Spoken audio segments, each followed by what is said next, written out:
Hola, ¿qué tal amigos en Punto Cero? Muy buenos días, tardes, noches, dependiendo de la hora que sea cuando lo estén viendo, si es a través de las redes. Muy buenas noches a toda la televisión y a toda nuestra audiencia en MBS TV. Yo soy Luis Cárdenas y lo sabe muy bien, siempre es un honor, un gustazo estar con usted un ratito hoy en este momento. Oiga, pues está la consulta popular y pues esta consulta tiene más dudas que respuestas.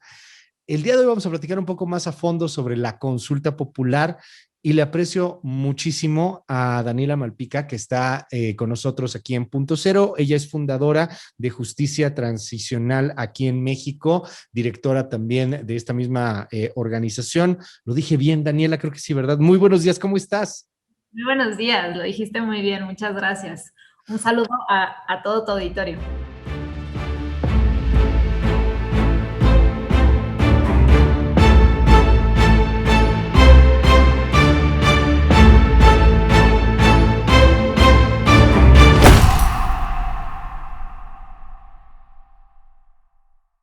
Y Oye, gracias. no, hombre, gracias a ti. Oye, cuéntanos un poco sobre el tema de esta consulta. Es la primera consulta popular que vamos a tener los mexicanos, Es- pero pues es una consulta rara, ¿no? pues sí, es una consulta muy extraña porque, bueno, la intención del presidente y la intención de las y los ciudadanos que juntaron firmas, hay que recordar que fue por dos vías por la que se llega a esta consulta popular, pues la intención era tener una sanción penal, ¿no? Era enjuiciar a los expresidentes por una diversidad de delitos o faltas o agravios que ellos sentían por los cuales se les tenía que juzgar, ¿no? Ha sido muy interesante irle dando seguimiento a esta consulta desde el momento en que estaban recabando justamente las firmas necesarias, que eran un poco más de 2 millones, si mal no recuerdo, para poder hacer una petición ciudadana. Los motivos de las personas que iban a dar su firma, ¿no? Y algunos era porque se había extinto Luz y Fuerza y había pasado a ser CFE a Calderón, otros era por la reforma educativa a Peña Nieto, otros tenían muy claro que por la guerra contra las drogas a Calderón. Entonces, todo mundo tiene una razón por la cual reclamar justicia y creo que ese es un grito válido, pero no necesariamente que esta fuera la vía, ¿no? Entonces, bueno, llega a la Suprema Corte y terminamos con una pregunta totalmente distinta a lo que se planteaba originalmente, que era esto de del juicio a expresidentes. Terminamos con una pregunta tan vaga o tan, algunos le llaman ambigua, que cada quien ha interpretado cosas distintas o que el significado es algo completamente opuesto, ¿no? Y por supuesto está todavía otro sector que dice que este es un ejercicio que es un desperdicio, que caro, que no vale la pena, que de plano no van a ir a participar, ¿no? Entonces, pues hay muchos espectros dentro de esta pregunta. La pregunta inicial daba un poco de miedo para algunas personas, particularmente los más defensores o apegados a ley o a esta tendencia pues más democrática, liberal, por decirlo de alguna manera, porque era como poner en el patíbulo así a las personas, ¿no? Era como una especie de Poncio Pilatos de me voy a lavar las manos, ustedes decidan si los quieren juzgar o no juzgar.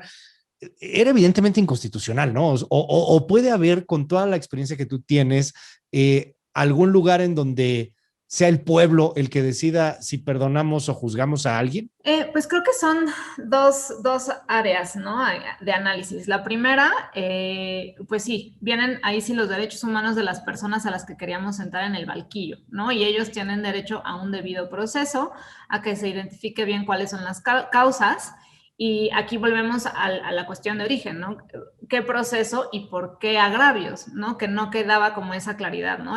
Por el FOBAPROA, por algunas de las causas que daban en el FOBAPROA, a Fox por traidor a la democracia porque se había metido en el proceso electoral con la transición a Calderón, etcétera. No había como claridad, ¿no? Entonces, eso claramente es inconstitucional y no se puede hacer una ley o una consulta en específico sobre personas específicas, y la Suprema Corte de Justicia fue muy clara en ese sentido.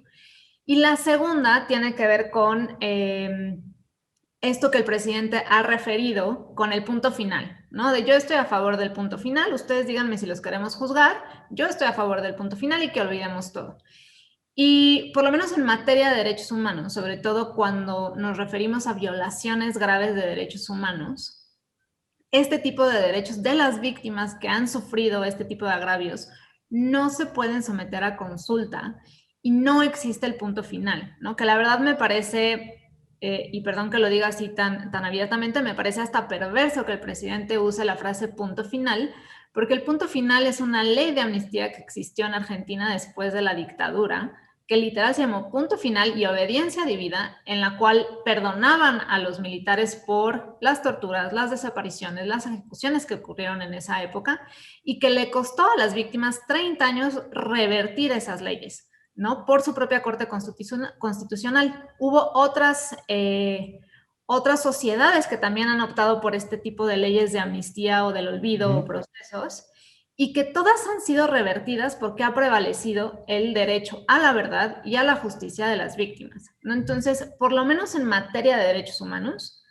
estas leyes no tienen punto final, ¿no? Y prevalece el derecho de las víctimas a poder acceder a la verdad y a la justicia. Dime algo, Daniela, porque es muy perverso al final el discurso polarizante. Hoy en el discurso maniqueo, en donde todo o es blanco o es negro, si alguien no está a favor de la consulta, pareciera que entonces no está a favor de que haya justicia para estas víctimas de las cuales estás hablando. Y al final las víctimas son las que terminan pues realmente en medio de nada, ¿no? De una controversia que no tiene mucho sentido. La pregunta es rarísima. ¿Estás de acuerdo o no en que se lleven a cabo las acciones pertinentes con apego al marco constitucional y legal para emprender un proceso de esclarecimiento de las decisiones políticas tomadas en los años pasados por los actores políticos encaminados a garantizar la justicia y los derechos de las posibles víctimas?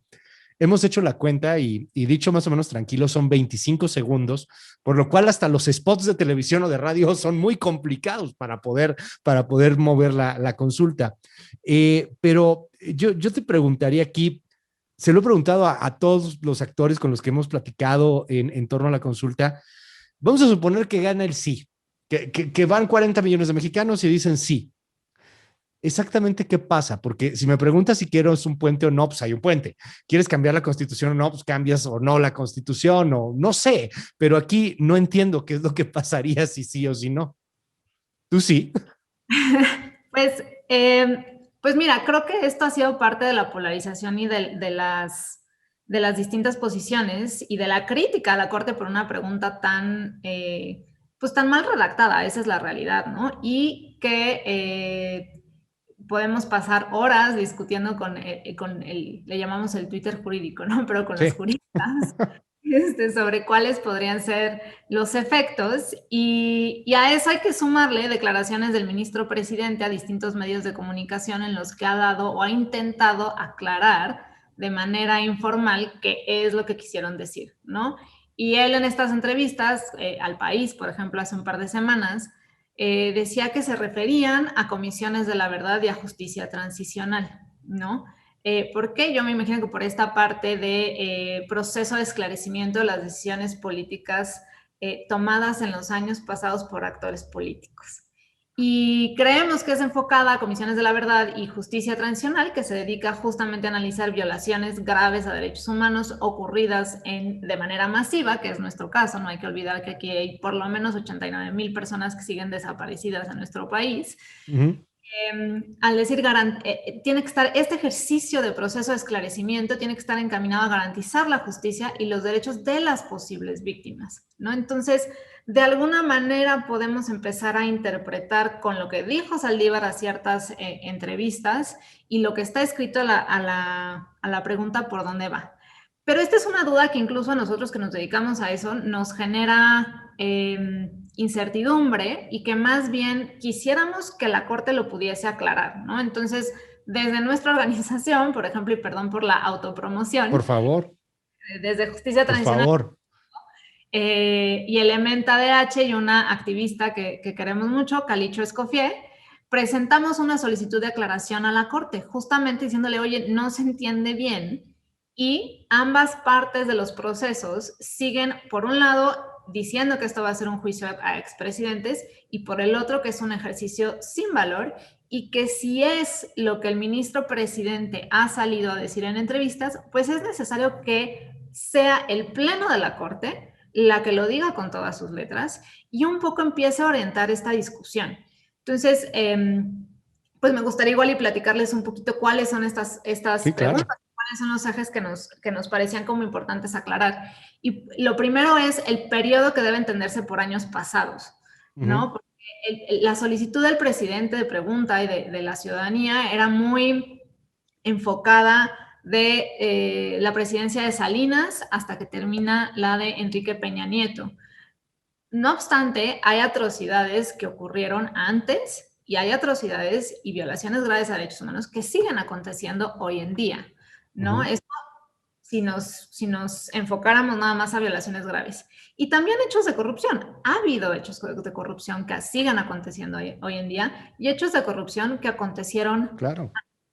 Entonces, creo que ahí sería importante que la Corte pudiera decir cuál es el periodo, si se va a restringir únicamente al periodo al que fueron las solicitudes o si va a valer a cuando termine la consulta, si es vinculatoria y si gana el sí, va a ser a partir de que se instale el mecanismo y a partir de ahí se va a definir este años pasados, ¿no? Otra de las preguntas, digo, no sé si está ahí, pero a mí me ha surgido frecuentemente, ¿quiénes son los actores políticos concretamente? Porque, a ver, ok, los expresidentes sí, obviamente lo son, pero también el gobernador de Sonora en el momento del tema de la guardería ABC, por citar uno, la responsabilidad que puede haber tenido Javier Duarte con todo el asunto de violaciones de derechos humanos en el momento con los secuestros y los levantamientos en Veracruz.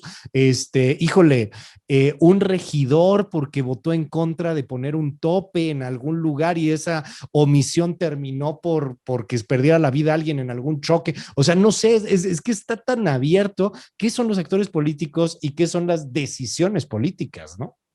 Exactamente. Y esa es justo nuestra segunda pregunta. ¿Qué quisiste decir por actores políticos del pasado?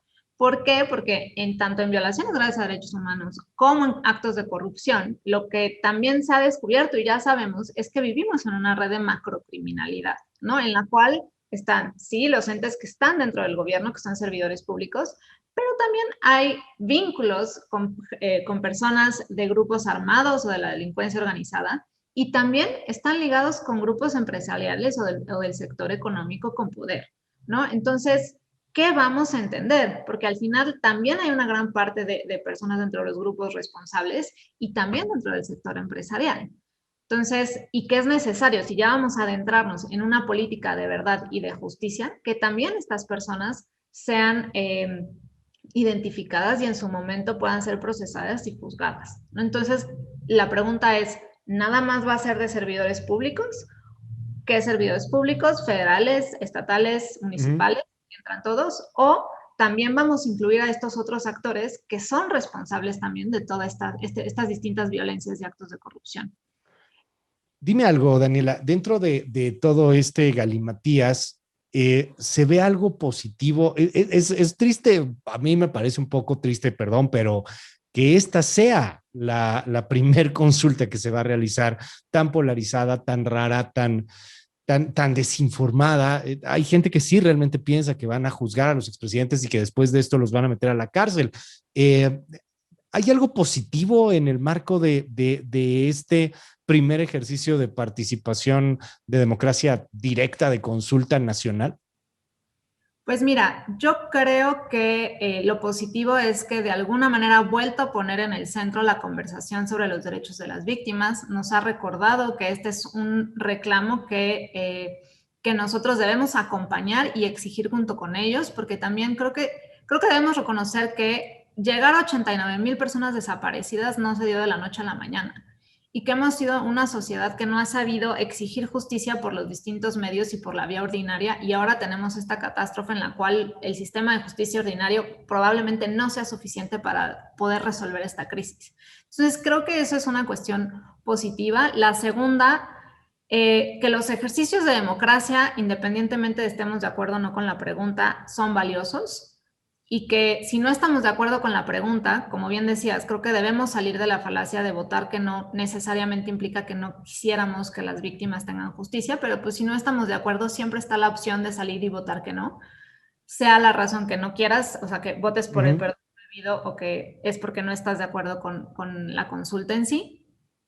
Y que otra vez se pone sobre la mesa este debate y esta promesa que se encuentra plasmada en el Plan Nacional de Desarrollo y en el Plan Nacional de Paz y Seguridad, que era la instauración de mecanismos de justicia transicional, ¿no? Precisamente para dar salida y para ayudar a la pacificación del país, y que lo que hemos visto es nada más la apuesta por la militarización, ¿no? Entonces, creo que esos son algunos de los aspectos positivos que nos podría traer esta consulta. Daniela, te aprecio muchísimo. Es Daniela Malpica, que hayas estado con nosotros aquí en Punto Cero en esta noche. Y bueno, pues vamos a seguir muy de cerca estos y otros temas con justicia transicional. Gracias, de verdad, muchísimas gracias, Daniela. ¿Cómo te seguimos en redes? ¿Cómo podemos tener más información? Bueno, yo estoy en redes, Daniela Malpica, en Twitter, y nuestra organización y también Elementa, que es la otra organización con la que presentamos este recurso. Igual, si nos buscan Justicia Transicional en México o Elementa DH, nos encuentran tanto en Twitter, Facebook e Instagram. Muchísimas gracias. Gracias, es Daniela Malpica y pásela muy bien. Esto fue Punto Cero. Bye bye.